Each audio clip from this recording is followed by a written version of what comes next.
So I just watched the film Roofman, directed and co-written by Derek Cian France alongside Kurt Gunn. Apologies if I mispronounced those names. My history with this film is I saw a trailer for it earlier in the year. I'm not remembering which film I saw in front of. And I thought, this looks like it could be a fun comedy, maybe some drama, but it's overall a fun movie, it looked like. And now that I've seen the film, this is another example where the marketing was a bit dishonest because it feels like the reverse. This feels like a rather heavy drama that has some comedy in it. All right, so first let's do the positives. Channing Tatum and Kirsten Dunst are both good here. They both have good chemistry together, and I liked the scenes where they were together. Peter Dinklage, I also thought was pretty entertaining in this movie as this like David Brent type boss character. Most of the comedy in the film I feel came from him. It was funny seeing Juno Temple in this because I'm always going to be thinking about a movie in terms of what cast members from Ted Lasso appear. Um, and there is this character in the film that is implied to have special needs. And this feels weird to put this in the positives, but I kind of wish he'd gotten more screen time because as is, he just feels kind of thrown in just to make Peter Dinklage look more like a jerk and to make Kirsten Dunst look nicer when she tries to stick up for him. I guess this isn't like a problem with the film, but it is a little weird, and it's like, okay, he doesn't really feel like he has much character to him. The directing and the cinematography in this are good, and the way the film addresses the consequences of crime and like how this affects both the protagonist and those around him, like those conversations are interesting.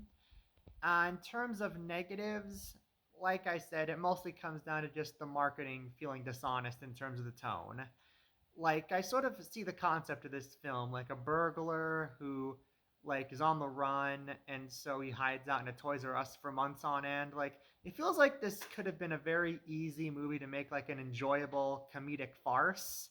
And like I get that's not what the movie's going for and they're not trying to make it like this big like goofy farce. It's supposed to be more serious and it's supposed to talk about the consequences of our actions when it comes to the things that the main character does. And I get that. So I think ultimately just kind of comes down to maybe the movie just wasn't for me because it didn't really give me what I wanted, which is not in and of itself a problem. But I will say, even setting that aside, there are definitely some scenes here that feel kind of slow and meandering, like kind of either telling us something uninteresting or just kind of telling us stuff that we already know. Like this film probably could have been trimmed by like 20 or so minutes and it would have been a little bit better. So yeah, I don't have a ton to say here. Like I said, I can acknowledge that this is a technically well-made film, and I do think fans of this director's other works, like his most famous work is probably Blue Valentine. I think people who like this director's other works will enjoy this. And yeah, I just have to understand this movie just isn't for me. And so I'm going to give Roofman a C. I will say I am kind of. I might look up later what the actual true story was because I kind of wonder how accurate certain portions of it are. I don't mind the tree, by the way. Just to wanted to let you know Christmas is a coming, and yeah, I'm excited for it. I get excited for Christmas every year. So those are my thoughts on Roofman. If you've seen it, be sure to let me know what you think down in the comments below. Thank you so much for watching. Be sure to subscribe to see more reviews like this in the future. And on that note, I will see you next time. Have a great day.